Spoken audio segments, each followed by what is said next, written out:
All right, this next drill here, what we're going to do is going to be a 4-cone pointer drill. And everybody calls it different stuff. You know, if you never heard about it, check it out. We got 4 cones around. You're going to make a big square. You're going to go about 8 to 10 yards in between each. Make a big square. Guy you're working with, you're going to set him out here in the middle, and you're going to pick a side of the square where you can sit in front of him and you can point. This drill is made to increase football players' agility, their speed, and their ability to move on the right as like something happens, okay? So if the ball hits the ground, they got to get it. Let me explain here. So if I'm sitting here and I point at a cone, if I point to that back cone, he's got to backpedal and shuffle to it. If I point to this cone, he's sprinting forward. If I point to this cone, he's moving lateral. So when you go laterally and I point here, it's going to be a shuffle, okay? So you move whichever position your body's in. If we're going to the corner, it's a back pedal shuffle. So it's going to be a drop step shuffle. If we come forward, it's going to be a sprint. If we're going lateral, it's a lateral shuffle. Now the big key element to this here is we're going to incorporate the football. The biggest thing in football is if there's a ball on the ground, you got to be ready to get it no matter what the circumstances, no matter what you were doing. So if I point to this back cone and he's backpedaling, you say ball and ball hits the floor. He's got to get it as fast as he can, cover it up, and then you can even incorporate a sprint out. So as soon as the ball gets down, you got to talk to him and tell him what you want him to do.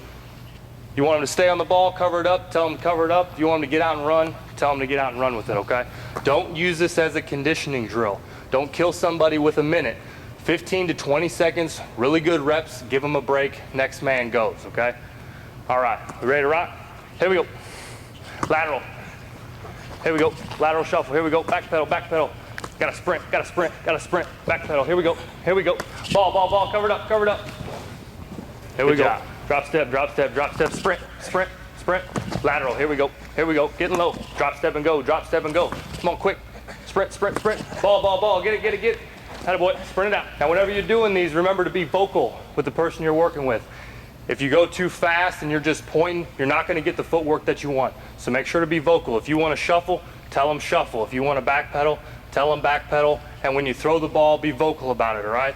We want to work for speed. We want to work for quickness. Remember when we work with the bands, we're always going 6 to 8 reps with resistance, 4 to 6 without. So we got the bands unclipped here.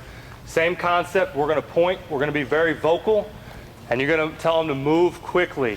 Whenever the bands are off, you got to increase your speed. You got to move your feet fast or we're not going to get anything out of it. So push the pace, be very vocal, and push your athlete. All right, here we go. Back pedal to back cone. Here we go. Shuffle, shuffle, shuffle. Sprint. Back pedal, back pedal, back pedal. We're right here, we're right here. Get there. Drop and go, drop and go, drop and go. Ball, get there, get there, get there. Sprint it out, sprint it out. Attaboy. Good work. That's exactly what we want. He's working at max speed. Make sure you're pushing it at home as well.